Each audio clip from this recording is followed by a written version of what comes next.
আলহামদুলিল্লাহ ৫০ লক্ষ টাকার বিনিময়ে পেয়ে গেলাম ২% জমি। কথায় আছে পরিশ্রম কখনো বৃথা যায় না। এই যে মানিক মিয়ার জীবন কেমন ছিল সবাই জানে। মানিক মিয়া তো হচ্ছে ভাইরাল একজন পার্সন। সে প্রবাসেও ছিল, প্রবাসেও অনেক কষ্ট করছে, সে নিজের মুখেই স্বীকার করে। এই ভিডিওতেও সে সব কিছু স্বীকার করছে, যদিও আমি কপিরাইট আসবে সেজন্য দিচ্ছি না সবগুলো কথা।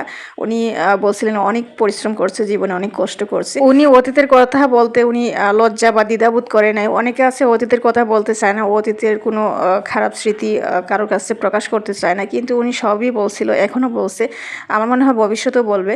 উনি এটাই বলছিল যে অতীত যে ভুলে যায় সে কিন্তু মানুষ না, এটা সত্য কথা।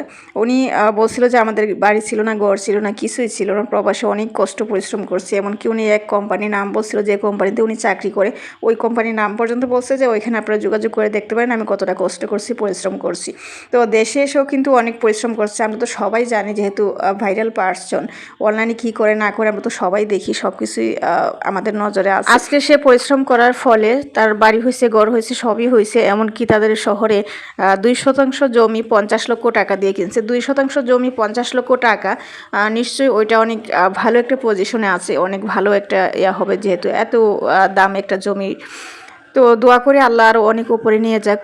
পরিশ্রম যারা করে আল্লাহ তাদেরকে উপরে নিয়ে যায়। কেউ দোয়া করুক আর কেউ অভিশাপ দিক, সেটা এখনো বড় কথা না, একে আল্লাহ উপরে উঠাবেই।